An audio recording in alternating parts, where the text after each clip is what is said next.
3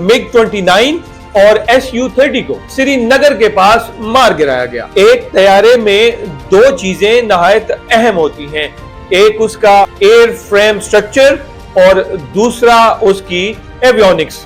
J-10C کے اگر year frame کی بات کی جائے تو اس میں ڈیلٹا کنارڈ کنفیگریشن موجود ہے، جس کے باعث طیارہ اپنا اینگل آف اٹیک فوری تبدیل کر سکتا ہے۔ یہ PL-15 میزائل لے جانے کی صلاحیت رکھتا ہے اور 200 کلومیٹر دور مخالف جہاز کو نشانہ بنا سکتا ہے۔ J-10C کا سب سے بہترین فیچر اس کا PL-15 میزائل ہے، جس کا کہ اپنا بھی ایک ریڈار ہوتا ہے۔ پائلٹ جب ٹارگٹ لاک کر کے فائر کرتا ہے تو اس کے بعد یہ میزائل ٹارگٹ کی جان نہیں چھوڑتا۔ دوسری طرف انڈین فضائیہ کے پاس رفال جوہری میزائل داغنے کی صلاحیت رکھتا ہے۔ رفال میں دو طرح کے میزائل نصب ہو سکتے ہیں، ایک کا مار کرنے کا فاصلہ 150 کلومیٹر جبکہ دوسرے کا تقریباً 300 کلومیٹر ہے۔ رفال کو اب تک لیبیا، افغانستان، مالی، عراق اور شام جیسے ممالک میں ہونے والی کارروائیوں میں استعمال کیا جا چکا ہے۔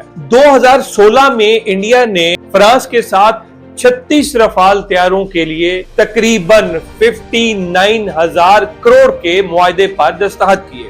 دونوں فائٹر جیٹ بنانے والی کمپنیاں انہیں 4.5 جنریشن فائٹر جیٹ قرار دیتی ہیں، جس کا مطلب یہ ہے کہ ان میں دنیا کی سب سے جدید 5th جنریشن فائٹر جیٹ کی کچھ صلاحیتیں موجود ہوتی ہیں۔ ٹیکنالوجی اگر دونوں طرف برابر بھی ہو جائے تو اہم بات امپلائمنٹ کی ہوتی ہے، یعنی کہ آپ کی حکمت عملی کیا ہے اور آپ اس پر کس طرح سے عمل درآمد کرتے ہیں۔ انڈیا اور پاک فضائیہ کے درمیان ہونے والی یہ ڈاگ فائٹ اس لیے بھی عالمی توجہ کا مرکز بنی ہوئی ہے کیونکہ اس میں چین کا سب سے با اثر ہتھیار مغرب کے سب سے با اثر ہتھیار کے مد مقابل ہے، اور بلومبرگ کی رپورٹ کے مطابق بدھ کو چینی دفاعی کمپنیوں کے سٹاکس کی قدر نہ صرف یہ کہ بڑی ہے بلکہ پاکستان اور انڈیا کے درمیان کشیدگی سے بطور دفاعی ایکسپورٹر چین کی ساکھ بہتر ہوئی ہے۔ پاکستان اور بھارت کے درمیان فوجی تصادم